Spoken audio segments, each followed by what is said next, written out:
ஓநாயும் வெள்ளாடும் ஒன்றுபட்டு இருக்க முடியுமா என அதிமுக பொதுச் செயலாளர் கேள்வி எழுப்பிய நிலையில் அது வார்த்தை ஜாலம் என ஓபிஎஸ் பதிலடி தந்துள்ளார்.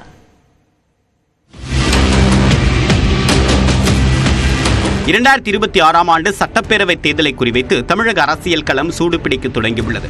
ஆளும் திமுக தன்னுடைய கூட்டணி கட்சிகளை தக்க வைக்கக்கூடிய வகையில் மார்ச் 1 பொதுக்கூட்டம் நடத்த திட்டமிட்டிருப்பதாக கூறப்படுகிறது. அதேபோல மீண்டும் ஆட்சியை பிடிக்க அதிமுகவும் தீவிரம் காட்டி வருகிறது.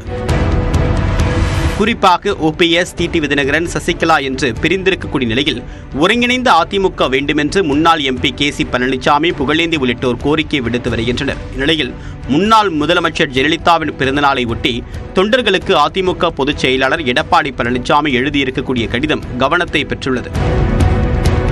அதில் பதவிக்காகவும் பணம் சேர்ப்பதற்காகவும் கட்சியை காட்டிக் கொடுக்க தயாராகி இருந்த திரைமறைவு அரசியல் பேராசைக்காரர்களின் கனவுகளும் கற்பனைகளும் காகித ஓடம் போல் கால வெள்ளத்தில் அடித்து செல்லப்பட்டு விட்டதாக கூறியுள்ளார். ஓநாயும் வெள்ளாடும் ஒன்றுபட்டு இருக்க முடியுமா? விஸ்வாசியும் துரோகியும் தோளோடு தோள் நிற்க முடியுமா என்று வினவியுள்ளார். மேலும் அதிமுக தலைமையிலான சிறப்புமிக்க வெற்றி கூட்டணி அமைய உள்ளது என்றும் தெரிவித்துள்ளார். ஓபிஎஸ்ஐயும் டிடிவி தினகரனையுமே இபிஎஸ் மறைமுகமாக சாடி இருப்பதாக கூறப்படக்கூடிய நிலையில் இருவரும் எதிர்வினை ஆற்றியுள்ளனர். வெள்ளாடு ஓநாயும் ஒன்றாக முடியுமா? பயிரோடு சேர்ந்த கலைகளும் விவசாயம் பண்ண முடியுமா? துறையோட சேர்ந்த விவசாயத்தையும் எப்படி? வார்த்தை ஜாலத்துக்கு தான் இது ஒத்து வரும், நடைமுறைக்கு ஒத்து வர. ஓநாய் எப்படிதானே சொல்லும்,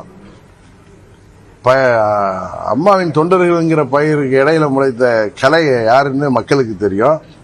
இன்னொன்று, துரோகத்திற்கு பெயர் பெற்றவர் பழனிசாமி. தவள் பதவி வாங்கிட்டு அவர் ஆட்சி ஓட்டெடுப்பில் வெற்றி பெறுவதற்கு காரணமாக இருந்தவர்களுக்கும், தொடர்ந்து ஆட்சி நடைபெறுவதற்கு துணையாக இருந்தவர்களுக்கும், இந்த ஆட்சியை காப்பாற்றி கொடுத்தவர்களுக்கும் துரோகம் செய்து உலகமாக துரோக சாதனையாளர்னு பெயர் பெற்ற பழனிசாமி இன்றைக்கு ஆணவத்தில் ஆட்டம் போடுறாங்கிறது உலகத்துக்கே தெரியும். ஜெயலலிதா மறைவுக்கு பிறகு நடைபெற்ற எந்த தேர்தலிலும் அதிமுக வெற்றி பெறவில்லை.